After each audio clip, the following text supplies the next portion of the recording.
I'm Rob Licuria, Senior Editor at God's Abbey here with Kat Westergaard, Director of Photography on the Peacock Limited series Dr. Death. Kat, this is an often harrowing story. I think that's probably an understatement. Exploring how this neurosurgeon, Christopher Duntsch, permanently mutilated his patients and killed two of them. When you signed on to the project, what did you make of his story and his really complicated psychology, and how did that inform how you were going to start preparing for your work on the show? So I got the script, gosh, so it's such an interesting thing because, COVID, because everyone was shut down for COVID. So when I think about when I actually first read the script, it was so many years ago, because we started prepping and then shut down for whatever it was, 7 months or 6 months or what have you, and then started up again, and then shot for 6 or 7 months, and so it feels like forever ago. But Patrick sent me the pilot, and I read it, and I called him and I was like, is this a serial killer? Is this person a serial killer? That's like, because in the pilot you're like, you can't tell the intention behind, like when you read it, you can't tell exactly what you're signing up, what this story is. Like, is this somebody, are we making a story about someone who's purposefully killing people, or are we making a story about a very confused human who made a lot of really bad choices? And I actually found that sort of unnerving, and which is why, and it was complicated, and I liked it because of that.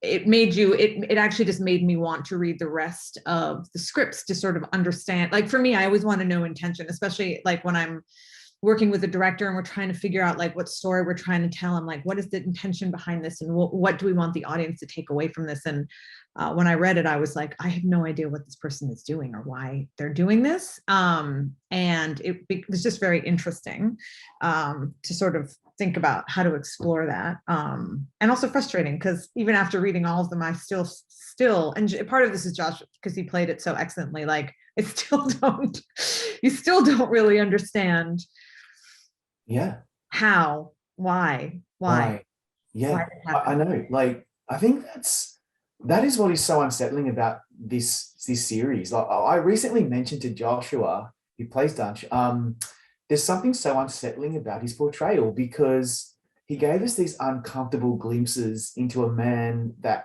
probably doesn't quite understand what he's doing. And then when he kind of realizes that he's pretty much a monster, he can't admit that and just needs to keep going. It's really weird how I even mentioned, am I a psycho? Because in the beginning, I was kind of relating to the guy a little and thinking, I'll give him a chance. You feel bad for him. At some points, you actually feel bad for him. I know. Like, it's weird. I'm wondering, that everyman quality and charisma that Josh brings to his roles, did that inform some of the choices you made in shooting scenes, particularly in the first half of the series? Yeah, it was, we talked a lot about this, because Patrick had like a lot of references, and he, a lot of things that he wanted this show to feel like, and he wanted it to feel like real and natural a lot of times, but also at the same time, the material does lend itself to like going into the sort of dun dun dun, you know what I mean? Like a little bit, scary horror. And I think we actually tried to stay away from that as much as possible. So I think that which made it even more unsettling. Like I kept thinking about how to tell the story in a naturalistic way, as opposed to making it feel too stylized. And we did do a few things. There's a couple scenes in the operating room when in the beginning, when he's sort of having a little bit of trouble which we sort of amped up just a little bit, but that was also when the audience was starting to get to know him and understand the pathology behind it. But outside of some of the operating room scenes, we really tried to focus on it feeling like natural, not like making it feel like a film and making it feel like we're just following this character around, like it's a character driven television series. And we tried to stay away from, we're going to show the gore, and we're going to show the blood, and we're going to show all of this stuff, we're going to try and make this, it's like a coming of age story. Like that's, I think I said that to Patrick once, it's like a coming of age story of like a monster sort of. Yes. So we want to, we kind of want to shoot it like that, which is, it was hard because you know, you're also shooting, you know, a series that takes up place a lot in a hospital and operating rooms, and like you want it to feel visceral, but we didn't want to push it into like, you know, we're telling a horror film here, because then I think you detach from that whole, yeah, absolutely, watching the character develop, and like you said, identifying with them a little bit, which is what made it sort of even more scary in my mind. Yeah, and like no disrespect to other shows that have done something similar, like, but we've seen that before. Like you could have done this with like a ton of blue tinged lenses and probably making it super kind of dark in post and scary and moody, and that would have been fine. But this is more unsettling. This coming of age kind of fable about this man, and we're going back in time and the nostalgia of his time playing sports, and then but we know that this guy's a crazy sociopathic killer, made me feel really unsettled. And a lot of that has to do with what Patrick brings to the table, and then of course the choices that you made. Do you recall anything in particular when we're looking back in the flashbacks about lighting those scenes that made it feel like weirdly whimsical? Was that intentional at all? Yeah, so especially in the episode 2 where we go back to him in college, I wanted that to feel like William Eggleston, like sort of very nostalgic. So we shot it with a whole different set of lenses, and we changed, we tried to make it look a little bit more like reversal film, as you know, as much as we could, because you know, and the costumes and everything, and the lighting it's just a little bit crisper, but I think it really worked, because you do feel, again, when we were shooting those scenes, you feel actually sorry for him, watching him sort of develop into this way, and I think trying to shoot it in a nostalgic way sort of helps that whole I'm happy you got that from it. Yeah, I really did. And what makes it so jarring is I really responded to the way that you shot some of the scenes in the operating theatre, where we have this glaring surgical lighting that hung over his head like a halo, obviously, because so many surgeons have this God complex, and this guy was probably right at the top of that list. It gave me chilling God complex vibes. I'm curious to know whether you wanted to take that even further, whether you thought it was dialed up enough. Talk us through that particular strategy. It sort of developed with him, even though because the series kind of jumps in time quite a bit. When you first meet him, he's already sort of like been through a few hospitals. And so he's sort of coming to the end of, I guess people are starting to catch on a little bit to what's going on with him.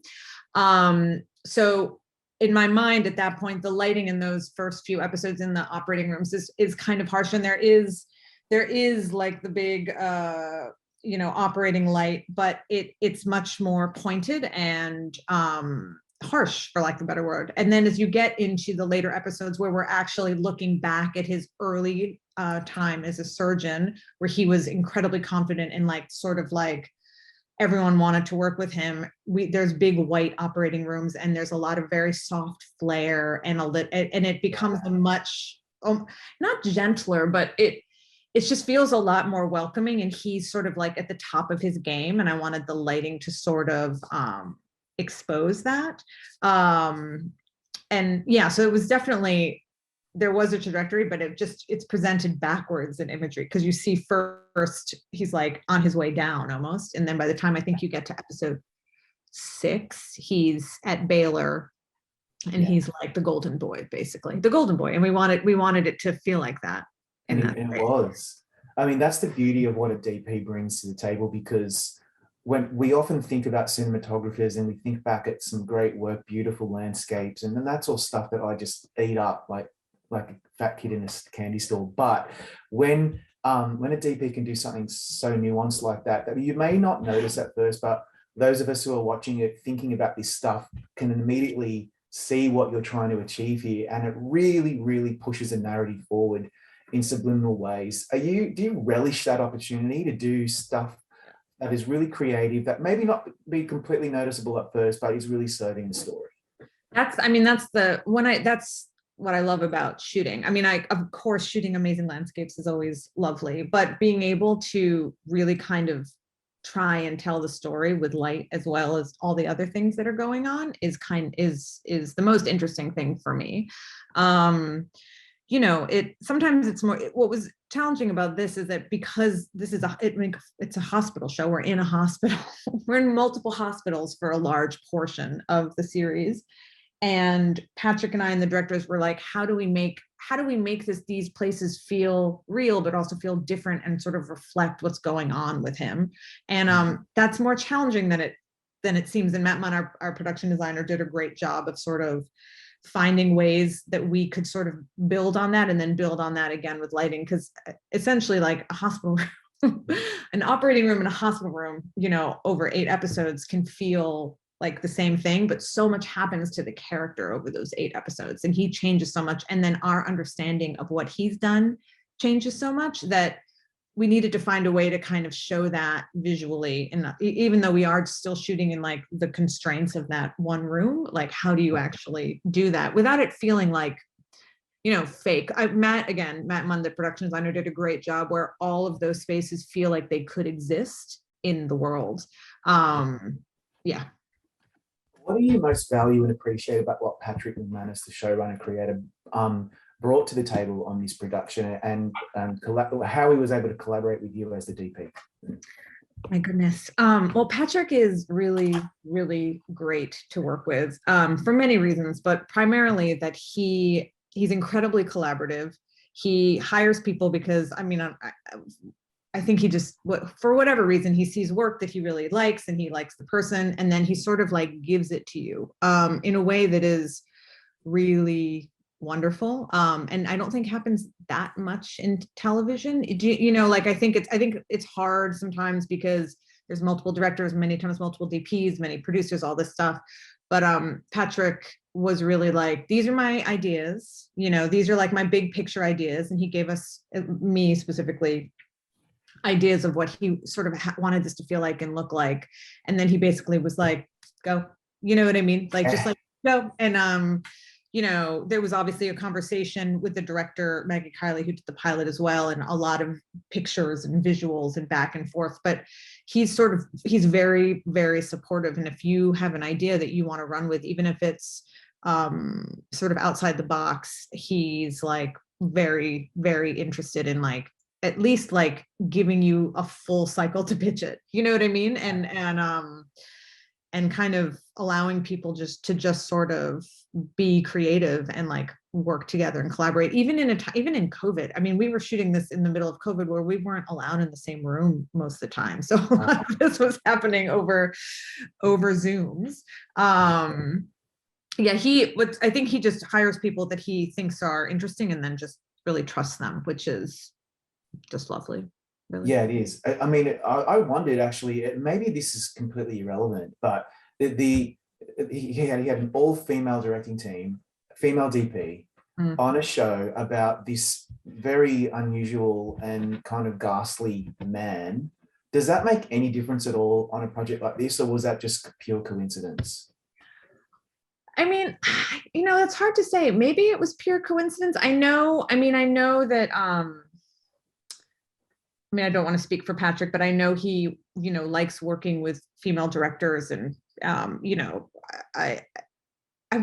think about that sometimes. I think it was just coincidence. It was amazing for me. I like working with all directors, but female directors, more and more I'm getting the chance to do it, and it is like, a pretty lovely experience. I don't know. I think it's just. I think he got a very, what's the right word? I think the entire team he put together were very passionate about this project, and it sort of shows in the series. I think it comes down to that. Yeah, absolutely. I think your gender and I mean, probably informs your choices in your experience, but I mean, I would never have known, and it's just interesting that it just happened to be that way, particularly after Stephen Daldry pulled out the first 2 episodes. I'm curious as well about how when the show transitions to becoming really more of a courtroom drama, do you find it necessary to employ like certain shots or a certain style to account for how static those particular scenes have to be by necessity? Yeah, that's interesting. That was the most, so again, the whole show was challenging because of the hospital aspect of it. Yeah. But when we got into the courtroom, right, there's so much content that happens in that courtroom. And you're right, it gets like pretty repetitive. There's because you have to get, you know, we tried to sort of be, for most of the series, you know, tried to get creative in the way that we covered things and at least be like simple and concise, but keep the blocking interesting and keep the camera sort of interesting. And then you get to the courtroom where like everyone is sitting in a seat and lots of people are saying words that are very important to understand. And so trying to like employ that same language was just sort of was challenging. And we also had Joshua Jackson in a prosthetic thing, and there were all these sort of challenges. We did, again, we tried to do some things with lighting, and then I just sort of decided that I was like, let's just shoot, like we just sort of started getting very different angles than what you'd normally see in a courtroom drama, and putting the camera lower than you normally would or higher than you normally would. And it was mostly, I mean, I'm to be honest, that wasn't planned too much in advance, but I think when we all got in there on the first day and realized we had I don't even know, 12 days of shooting in that space, it was like, okay, we can take the language that we have from the first 6 episodes and translate it into something so it just doesn't feel too static. And that it was challenging. And we also moved the camera. We started doing we had some of these earlier, but a lot of like very slow moves, especially around Joshua and when people were speaking, just to give it a little bit of life. Otherwise it would have become, I think, very, static. I mean, Alec Baldwin has like monologue that goes on for, I know, right? And so many pages. And Anna Sophia Robb, I mean, she's kind of tiny, and yet she comes out, she's just larger than life. And I noticed the camera moving around her very slowly. Even Christian Slater, when he's giving his little speeches. Yeah, I always figured that with the DP and the director, I would imagine, are trying to give as much coverage as possible to the editor, so that the editor can then work his or her magic to make it as interesting as possible and give us all the close-ups and the wide shots. I mean, is that what's happening as well? Yes, and we also had 3 cameras a lot of time in there, and it was lit very specifically to be able to shoot like that, because for multiple reasons. One, Josh again was sitting in that prosthetic suit, and so he didn't last very long, meaning no one would have lasted very long. You can only be in something like that for a certain amount of time, and he's like in, unless you're really just doing a close-up on someone speaking on the stand, he's in the shot, but he's in the background or the foreground of the shot. And so much of every scene there were people was like him realizing what people were saying and having a moment. So we always had a camera on him because he just would give you things. Then the A camera on that, normally I was getting what I would call like more standard coverage. And then B and C cameras, I was just like, just get interesting stuff. Like at that point, the operators were so in tune to what we were doing in the show that I was just like, we're shooting this direction. There's going to be a moment between these 2 characters. A camera's getting this. We want to capture this moment, and they would find things. And it was because we also had to shoot quite quickly. I mean, it was it was. But I think the operators were able to get creative, and Patrick also was very good about that. And because we'd all been on the show together for 6 months, it all feels very consistent because of that. Well, I thought it was riveting, and congrats on some really strong work on this show, and thanks for your time today. You're welcome. Thank you so much.